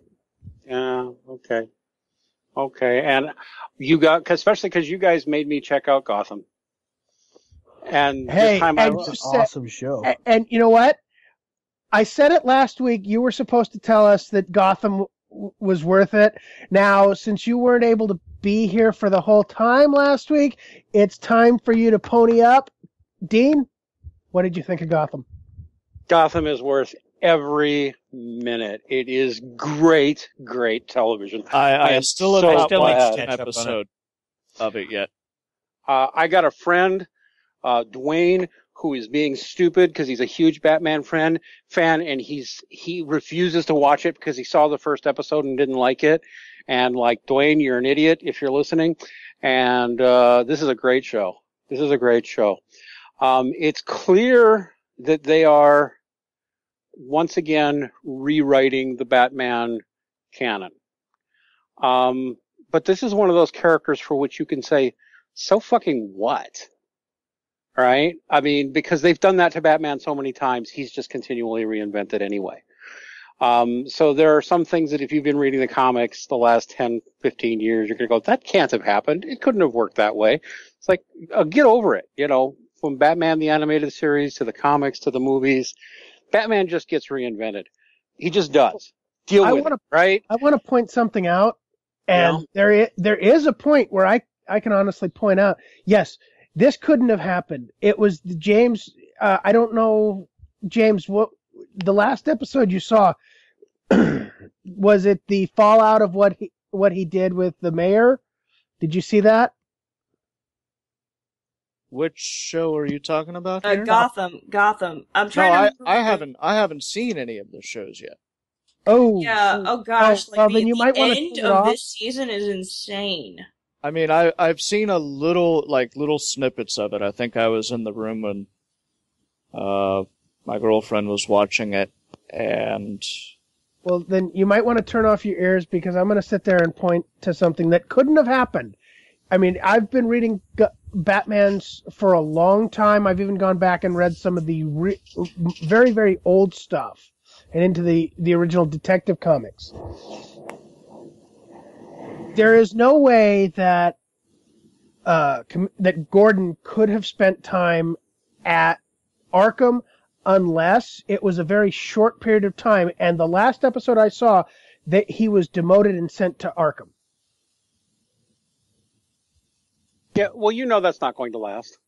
Well, I know it's not going to last, but there are some things that I could say could happen, like his wife leaving him several times. If you know the character as well as I do, you notice that his wife was there at points. There was even one point where he had an affair with a fellow cop. The thing with it is his wife was not known for sticking around. Actually, she's his girlfriend right now. I don't think they're married. Yeah, but no, Barbara will eventually get married to Gordon. And won't she eventually die? Isn't she supposed to die or something? No, she actually left. Okay. Well, okay. If I'm not mistaken, this woman, this particular Gordon isn't like he's had several different wives in the canon, and when I say different, I mean it like what her name is like varies. I could be wrong. Yeah, I mean Babs Gordon was fucking Batgirl. I don't remember. Yeah, exactly. After her mom. Hold on, the original Barbara Gordon in the comics was actually his niece. Right. But he raised her. Uh-huh. But his wife was also named Barbara. Oh, okay. At one point somewhere. Okay, so but anyway, wife, my point is that getting nitpicking over canon is hard to do with Batman. If you've been watching the movies, if you've been watching the animated series, if you've been watching the old TV series, if you've been reading the comics, Batman just gets reinvented. So the only question is, are they doing something good with it? And I think they are. I think they are. I think at this point, Batman is an idea personified, not so much a character. Well, I mean, I think with the show Gotham, they're really following what Christopher Nolan did with the Dark Knight trilogy, and they're trying to create this fictional world where you don't have to suspend all that much disbelief. They're trying to tell the Batman story, or at least the backstory, in a more realistic way. Well, I think they're asking the question, what if it happened? What if it really happened in reality? Just like they made Heath Ledger's Joker a very believable criminal mastermind. They made the Scarecrow very believable. They made Bane very believable in the Dark Knight trilogy. Okay, Christian, I want to point something out. I think it's not just Batman or Gordon. I think it's like a large portion of the whole of the Batman universe that they're trying to create and make it very believable. That point I will give you, and I wanted to add to that. But as for Bane, dude, sorry. I'm going. I was with you until you said that. Wait. Bane in The Dark Knight Rises is a hell of a lot more believable than Bane in Batman Forever or Batman. All right. I will give you Batman. Bane in The Dark Knight Rises, is a hell of a lot more believable than a Bane that has a button on his chest that when you press it, he becomes 100 times stronger. And he doesn't actually talk, and he's just a fucking, he's a mindless fucking muscle, Actually, I don't think it was Batman Forever. I think it was Batman, Batman and Robin. Batman there we Forever, go. Whatever. Oh, God. It was the one with Poison Ivy and Mr. Freeze. I will give you that. However, I read Bane in the comics. And honestly, I will say that the Bane that was in Dark Knight Rises is a lot closer to the comic book version, but still very, very unbelievable. The Bane in the comics was phenomenal. He was at least as intelligent as Bruce, and the serum was not only his weakness, but also part of what made him capable of breaking Batman. I said that. Go for it. I'm going to actually, without even knowing what she's going to say, I bet you Rachel's going to agree with me. One of the things I really like about Gotham is, though, even though the show is mostly about Jim Gordon, I think the show is aptly titled because the Gotham itself, Gotham City, actually feels like a character. The way the artistry is done, the way it feels like a place. It almost feels like a person, that city. Yeah, you know what I mean? I would agree. Gotham really does feel like a character, and it feels like a real place in this. Often, and that's really difficult to do because it's totally fictional. And I like another thing about the show is that the way that they blend things in the background, where it feels like at times where it could be taking place at any time and a myriad of different times, because they blend in a lot of the look and the look of things from the time period when Batman comics were written.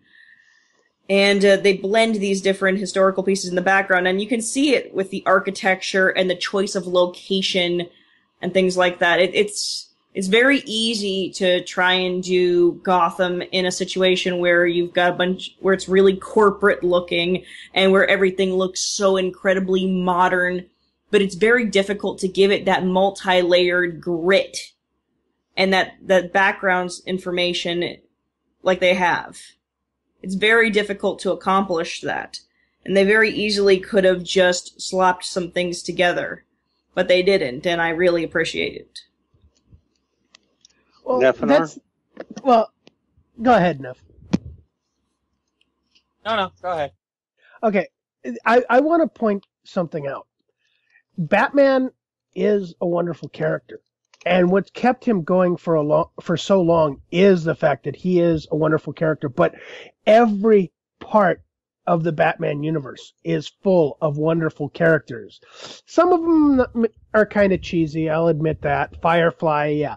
But for the most part, yes, Gotham is part of the characterization of the entire series.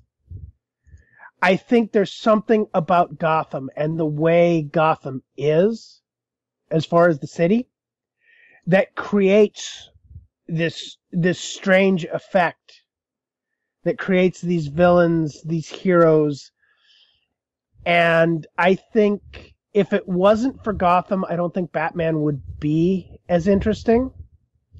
And at the same time, if you don't give credit to Gotham City itself, I don't think Gotham would be anywhere near as phenomenal as it is, as far as the show. Somebody else, go for it. You know what my favorite thing about the show might be? Well, actually, two characters particularly stand out for me. One, I know this character probably violates canon more than anybody, but I really like this take on the Penguin. I really, really dig this idea of the Penguin. And maybe it's because he's always been one of my least favorite Batman villains, but I'm believing this guy as the Penguin. I'm believing he's going to turn into the big villain crime boss that Penguin is supposed to be. I'm seeing him rising through the ranks. I'm seeing it working. I also really dig you could see him he's making all of his moves now. And the whole point of the show is to sort of give backstory, because I mean, Bruce Wayne is a little kid at this point. So is Selina Kyle. The Penguin is 19 in the show. Mm-hmm. Maybe 21, but he's a kid, basically, yep. Yeah, and so you're seeing him make all of his moves and rising to the ranks of Gotham's criminal underworld. He's taking out Fish Mooney. He's still, making his moves to fuck her over. He's, undermining, I think he's helping, is it Falcone that he's helping, but he's sort of undermining, who is the other, I can't Sicilian really mob remember. boss? The other guy. I can't remember his name. Shit. Marconi and Marconi. Penguin is fucking batshit insane. Holy He's awesome. shit! It's beautiful. It's beautiful because he's so believable because he's very smart, but he's also fucking crazy. He will cut you. Yep. He will gut you like a fish because he is nuts. And be really nice to you. It's such a pleasure to meet you. It's such an honor. Yes, ma'am. Thank you. I'm very honored. Slash! Oh, he's awesome. And you know who else I really like? Stabby, stabby, stabby. You know who else I really like? He's quintessentially the character that will shake your hand with one hand and stab you in the back with the other. Another character I really like, and I didn't like her at first, because it's like, okay, this feels contrived. But by the end of this first, again, I don't know if it's the end of the season or it's just a mid-season break, but she won me over was Selena Kyle. And Selena Kyle felt wrong to me. Selena Kyle, who's going to become Catwoman. She felt wrong, and that's because, okay, there's playing with the canon and there's breaking canon, and making her a street rat it felt wrong. Making her a street urchin really felt wrong. Because that's not what Selena Kyle's supposed to be. She's supposed to be a spoiled brat who just likes being bad, right? But actually has money. Actually, Dean? Go Yeah, ahead. hang on. Let me finish my Go story. ahead, and then I'll explain it. Well, what I was going to say is I figured this out while I was talking about the show and stuff like that. I'm like, wait a minute. She's acting like an orphan girl, but when Bruce starts talking to her and kind of assuming that must be what she is, she gets really mad and denies it and changes the subject. I'm going to predict that it's going to develop in the show that, no, she's got a family and a fairly well-off family, too. She just hates them. That's my prediction of what's coming. Dean? Yeah. Here's a surprise. They've actually had 3 different versions of Catwoman's origins. One was the spoiled princess who decided to go off and just be a complete thief. There was also a street rat for a while whose mother died from her drunken father, and her drunken father ended up killing himself. There's also the one where she was a prostitute. I mean, none of these can't play into each other.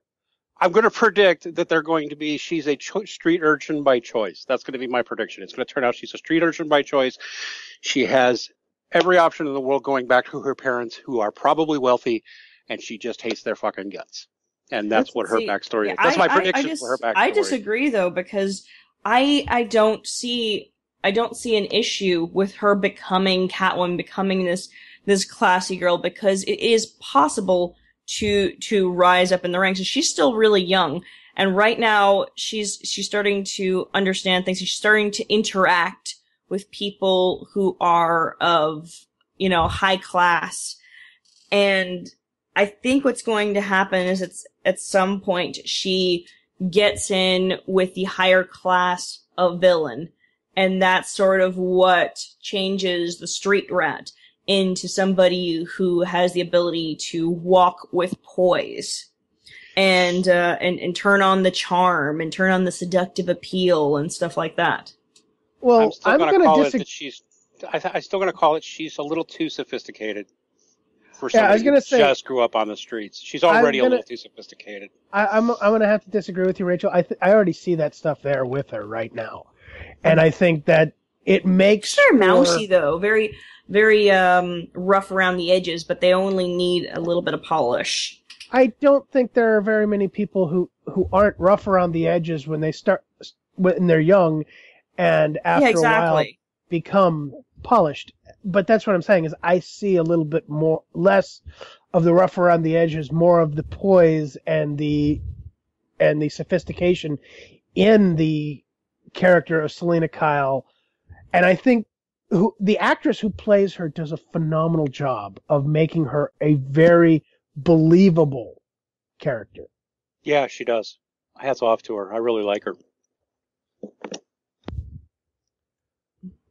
Yeah, I really do like this girl, and I hope that she has a great future ahead of her.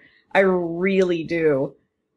Because she's doing so well. I was skeptical about what they were going to do with her when I first saw the show. I'm like, okay, this is weird. Okay, so what is she doing here? And then I thought, okay, she's going to meet Bruce, and that's going to go a certain way. And no, it didn't.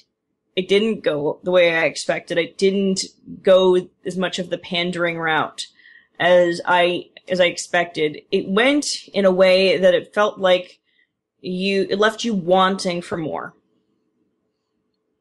Agreed. Yeah, it left you wanting. It sort of drug you along, like, okay, I want to see where this goes. I think it drug you kicking and screaming to okay, I want this. I want more of this. And I'll be honest with you, when they first introduced her, I'm like, whatever. And then they start bringing her in, and she's kind of a pain in the ass. And she's just all around. If you know the character of Selena very well, and I do, you can see you can see the beginnings of the major pain in Batman's side that just is also a love interest. Right. I can see it. I actually want to hear what Nefanor thinks about all this. The cat and mouse game. I actually want to hear from Nefanor. He's the only one who hasn't commented on the show. That's because I haven't watched it. Oh! Nefanor! You are dead, Nefanor. You are dead to us. You are dead to us. You are no longer useful. Be gone with you. Well, actually, I have an excuse. It's all Rachel's fault. Oh, really? Oh, well, she does fuck everything up. She does fuck everything up. Do not take, do not blame me for your Minecraft addiction, okay? Hey, you're the one who convinced me to get it. The Minecraft. Well, I do want to point something out, because the way Rachel, Christian, and Nefanor talk in some of the chats that we have during the week, I'm actually tempted to join in on Minecraft just to see what they're planning on doing, because I'm curious. I still say we got to finish with the giant phallus on top of Katsune's pyramid. Oh my lord! Don't tell anybody about that. We're supposed to make it squirt lava too. Oh my god! You guys are sick. No, I wanted to. No, lava wouldn't work because it would melt the snow. That's the problem. It does. Oddly enough, right. It's weird Minecraft physics. Like for whatever reason, it's not melting the snow. Someday you're gonna have to reveal to the public where you've hidden your Minecraft server so you can show that off to everybody. Oh, we can't. The patriarchy server? Oh god, no! It's private. I mean, if we had a public server, but that would be a different story. But I could do something for you on that regard. But anyway, you still have to whitelist me so I could actually join that server. By the way, I just the sandwich. Speaking back of Gotham, is it just me, or does Benjamin McKenzie, the guy playing Jim Gordon, is he a dead ringer for a young Russell Crowe, or what? Is that just my imagination? Every time I look at him, I think I'm looking at, He's really good. I don't know what it is, but he's got a presence about him where he doesn't feel as much of a simple blank slate as many of these actors that come in and become leading men often appear to be. So, I mean, there seems to be some depth there. There's a tendency to choose people that are blank slates so that people can just wear them like a second skin and use them to travel through a universe. But there seems to be something there behind those eyes other than just a blank slate. Well, yeah, I really like this take on Jim Gordon. Go ahead, Jim. One thing I want to point out, and this is one of the things that just hooked me from the first episode. The actor playing Jim Gordon. I could almost say that he believes similarly to Jim. He believes in a difference between right and wrong, and he has to follow that right path. But in Gotham, right and wrong is so gray area with the way that everything is set up. It's so, I mean, you could do something completely wrong and have it turn out very well for most people in the long run, whereas doing the right thing, like taking down a corrupt mayor, where in somewhere else that might be the best thing, in Gotham it's almost like taking down a corrupt mayor would be the worst thing in the world to do. And that's what I think is so fascinating about the show, is it's just, you don't know what doing something could actually bring about. Right. In fact, taking out a certain crime boss may even be a bad move, because worse could come. And it looks like that's what they're building toward, actually. Yeah. And another thing, I mean, here, not to go get too invasive with it, sorry. But anyway, one of the things, what was I saying? But Ooh, yeah, okay. If the Waynes had not died, he may not have gotten as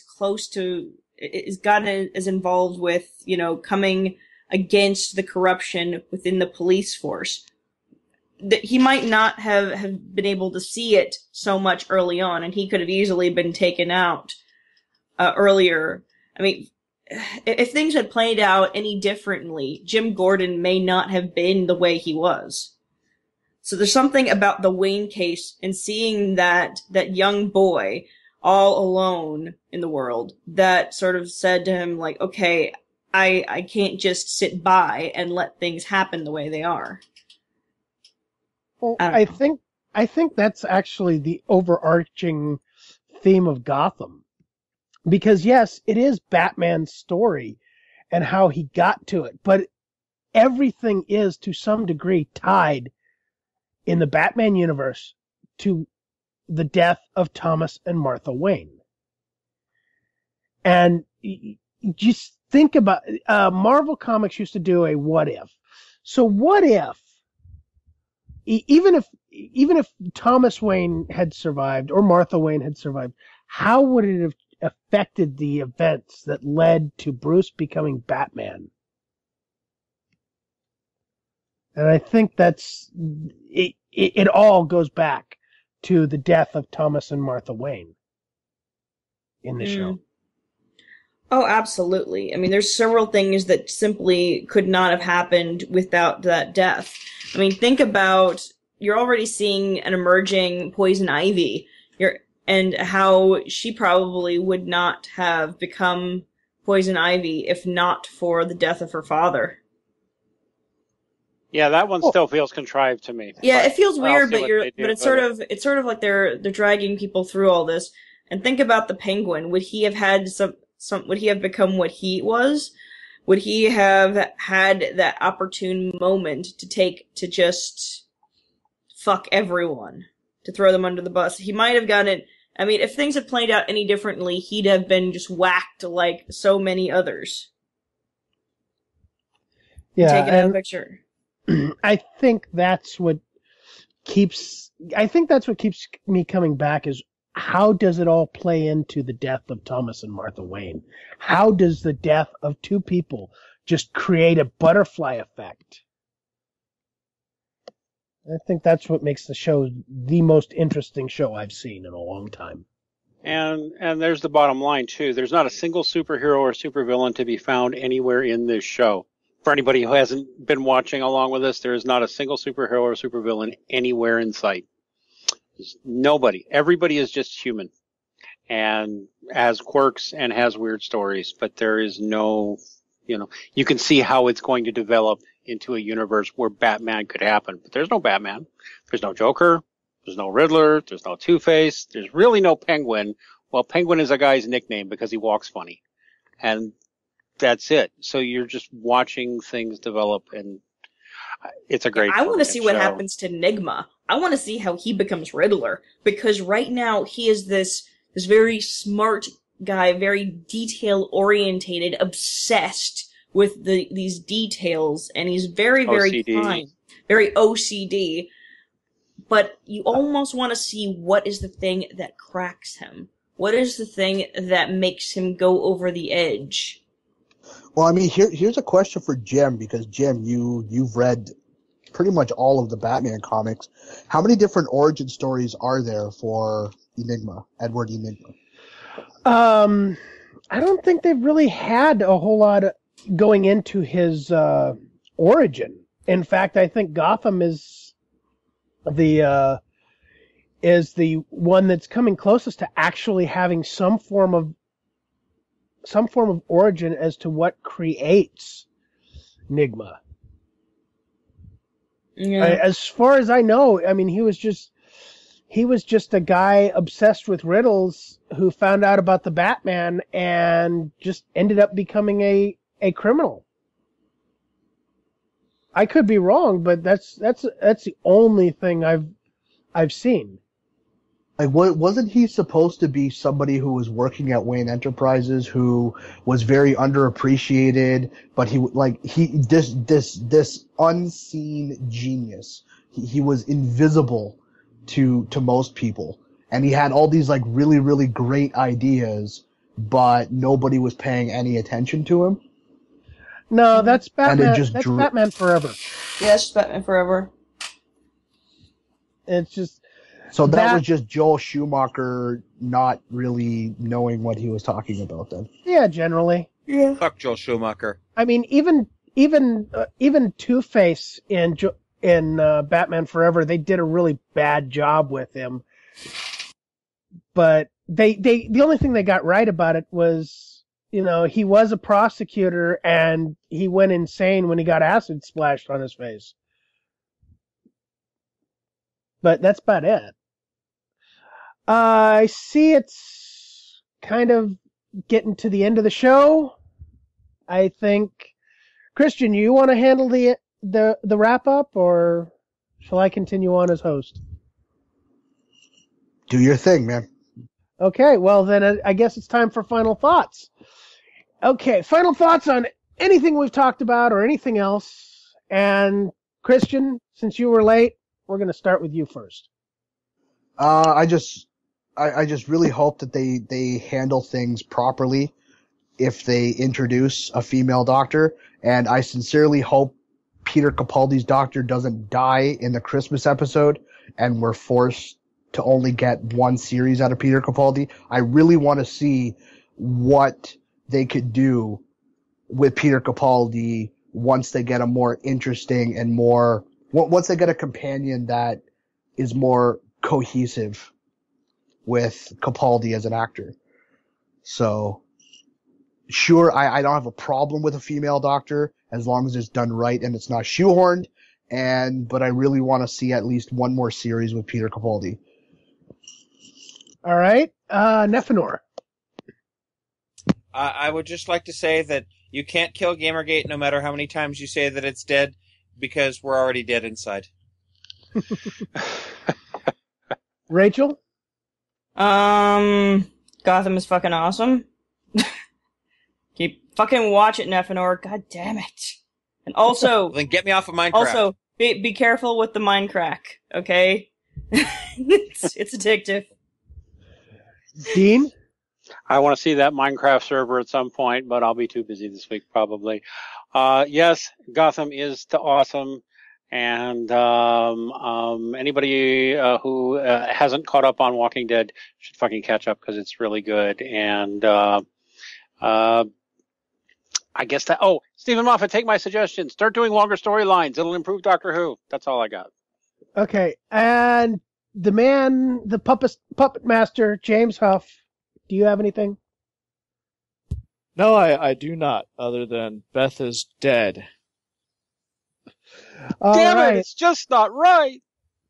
All right, I want to thank everybody this week for coming in, having fun, shooting the shit. I want to thank all the listeners who are sitting here, all two of you listening to us shoot the shit. And my final thoughts: the Doctor can be whatever he or she wants to be. Just make it make sense. Gotham is the shit. And we'll see you in 2 weeks. And remember, take the red pill.